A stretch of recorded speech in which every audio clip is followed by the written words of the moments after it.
Hi, I'm Chris from America. We're here at Jieohua Mountain. At home in America and other Western places, we have vegetarians.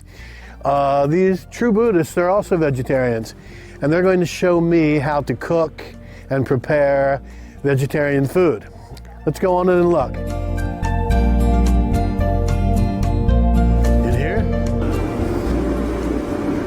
What are they making? See, now this is interesting.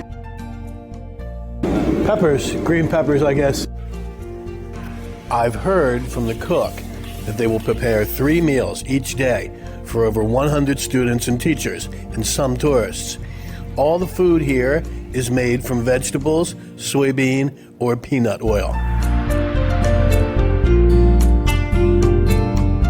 So you come here to taste the vegetarian food? Yeah, I did. How do you think about it? Oh, I love it. I love the food here. Yeah. I love this vegetarian food. And it's also very good for your body. Yes, they are very healthy. They were planted by the local people.